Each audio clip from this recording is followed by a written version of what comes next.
ವೇತನ ಹೆಚ್ಚಳ, ಹಿಂಬಾಕಿ ಪಾವತಿಗೆ ಆಗ್ರಹಿಸಿ ಸಾರಿಗೆ ನೌಕರರು ಆಗಸ್ಟ್ 5ರಿಂದ ಮುಷ್ಕರಕ್ಕೆ ಮುಂದಾಗಿದ್ದಾರೆ. ಆದರೆ ನೌಕರರ ಬೇಡಿಕೆ ಈಡೇರಿಸಲು ಹಿಂದಿನ ಸರ್ಕಾರದ ಆದೇಶ ಹಾಲಿ ರಾಜ್ಯ ಸರ್ಕಾರಕ್ಕೆ ತೊಡಕಾಗಿದೆ ಎನ್ನುತ್ತವೆ ಸಾರಿಗೆ ಇಲಾಖೆಯ ಮೂಲಗಳು.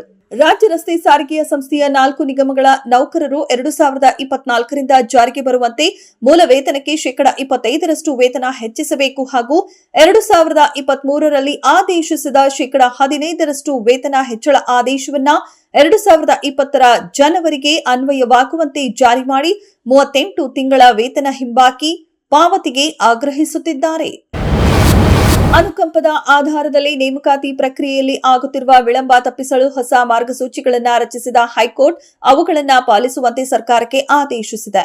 ಕಲಬುರಗಿ ಜಿಲ್ಲೆ ಜೇವರ್ಗಿ ತಹಶೀಲ್ದಾರ್ ಕಚೇರಿಯಲ್ಲಿ ಜವಾನ ಆಗಿದ್ದ ರಾಜಾ ಪಟೇಲ್ ನಿಧನದ ನಂತರ ಆತನ ಕುಟುಂಬದವರಿಗೆ ಅನುಕಂಪದ ಆಧಾರದ ಮೇಲೆ ಉದ್ಯೋಗ ನೀಡಲು ಸರ್ಕಾರ ವಿಳಂಬ ಮಾಡಿದ ಪ್ರಕರಣದ ಕುರಿತಾಗಿ ವಿಚಾರಣೆ ನಡೆಸಿದ ನ್ಯಾಯಮೂರ್ತಿ ಮೊಹಮ್ಮದ್ ನವಾಜ್ ನೇತೃತ್ವದ ವಿಭಾಗೀಯ ಪೀಠ ಈ ಆದೇಶ ನೀಡಿದೆ. ಮೈಸೂರು ನಗರದಲ್ಲಿ ಮಾದಕ ವಸ್ತು ತಯಾರಿಕಾ ಘಟಕ ಪತ್ತೆಯಾಗಿರುವುದು ಹಾಗೂ ರಾಜಾರೋಷವಾಗಿ ನಡೆಯುತ್ತಿದ್ದುದನ್ನು ಗಮನಿಸಿದರೆ ಇಲ್ಲಿನ ಪೊಲೀಸ್ ಹಾಗೂ ಗುಪ್ತಚರ ವ್ಯವಸ್ಥೆಯ ವೈಫಲ್ಯವನ್ನ ಕಾಣಬಹುದು ಎಂದು ಶಾಸಕ ತನ್ವೀರ್ ಸೇಠ್ ಹೇಳಿದರು. ಜನಸಂಖ್ಯೆಗೆ ತಕ್ಕಂತೆ ಪೊಲೀಸ್ ಠಾಣೆಗಳನ್ನು ಹೆಚ್ಚಿಸಬೇಕು, ಠಾಣೆಗಳ ವ್ಯಾಪ್ತಿಯನ್ನ ಪುನರ್ರಚಿಸಬೇಕು, ಜನರಿಗೆ ಹೆಚ್ಚಿನ ಸೌಲಭ್ಯ ಕಲ್ಪಿಸಬೇಕು ಎಂದು ಹಿಂದಿನಿಂದಲೂ ಒತ್ತಾಯಿಸುತ್ತಲೇ ಬಂದಿದ್ದೇನೆ. ಕಾನೂನು ಸುವ್ಯವಸ್ಥೆ ಕಾಪಾಡುವುದು, ಸಂಚಾರ ವ್ಯವಸ್ಥೆ ಹಾಗೂ ಪೊಲೀಸರ ನಿಯೋಜನೆಯಲ್ಲಿ ನನ್ನ ಕ್ಷೇತ್ರವನ್ನ ಕಡೆಗಣಿಸಲಾಗುತ್ತಿದೆ ಎಂದು ಅಸಮಾಧಾನ ವ್ಯಕ್ತಪಡಿಸಿದರು.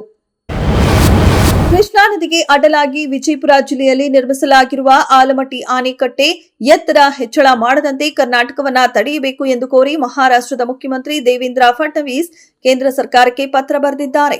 ಜಲಾಶಯ ಎತ್ತರ ಹೆಚ್ಚಳದಿಂದ ಕರ್ನಾಟಕದ ಗಡಿಯಲ್ಲಿರುವ ಮಹಾರಾಷ್ಟ್ರದ ಸಾಂಗ್ಲಿ ಮತ್ತು ಕೊಲ್ಲಾಪುರ ಜಿಲ್ಲೆಗಳಲ್ಲಿ ಪ್ರವಾಹದ ಭೀತಿ ಎದುರಾಗಲಿದೆ. ಆದ ಕಾರಣ ಈ ಬಗ್ಗೆ ವೈಜ್ಞಾನಿಕ ಅಧ್ಯಯನ ಪೂರ್ಣಗೊಳ್ಳುವ ತನಕ ಡ್ಯಾಂನ ಎತ್ತರ ಹೆಚ್ಚಳ ಮಾಡದಂತೆ ಸೂಚಿಸಲು ಫಡ್ನವೀಸ್ ಕೇಂದ್ರವನ್ನ ಕೋರಿದ್ದಾರೆ.